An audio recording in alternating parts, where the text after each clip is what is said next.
2025ஆம் ஆண்டு பெரிதும் எதிர்பார்க்கப்பட்ட திரைப்படம் கேம் சேஞ்சர் திரைப்படம்.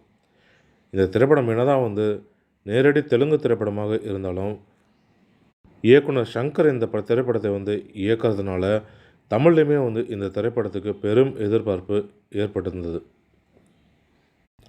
இந்த திரைப்படத்தில் நட்சத்திர பட்டாளமே நடிச்சிருந்தாங்க. அதன்படி ராம் சரண், அஞ்சலி, சமுத்திரக்கனி, எஸ்.ஜே. சூர்யான்னு நட்சத்திர பட்டாளங்கள் நடித்திருந்தாலுமே எதிர்பார்த்த அளவுக்கு வரவேற்பை பெறலை.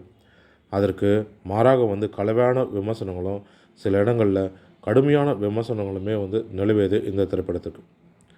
இந்த திரைப்படம் 4 நாட்களில் இதுவரைக்கும் பாக்ஸ் ஆஃபீஸில் வெறுமனே 170 கோடி தான் வசூல் செஞ்சுருக்கு. அதுவும் உலக அளவில் மொத்தமாக பார்த்திங்கன்னா 4 நாட்களில் 170 கோடி மட்டுமே தான் வசூல் செஞ்சுருக்கு.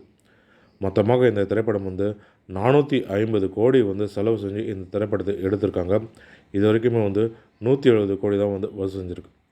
இந்த ஞாயிற்றுக்கிழமைக்கு பிறகு விடுமுறை நாட்கள்லாம் முடிந்துடும். அதன் பிறகு இந்த திரைப்படம் இன்னுமே வசூல் செய்வதும் ஓடுவதும் கேள்விக்குறியாகியிருக்கு. இது ராம் சரணையும் ராம் சரணை சுற்றியுள்ளவர்களையும் பெரும் அதிர்ச்சியை ஏற்படுத்தியிருக்கு. மேலும் தமிழ் சினிமா தொடர்பான சுவாரஸ்யமான தகவல்களுக்கு தமிழ் சினிமா யூடியூப் சேனலை பார்க்கும். நன்றி, வணக்கம்.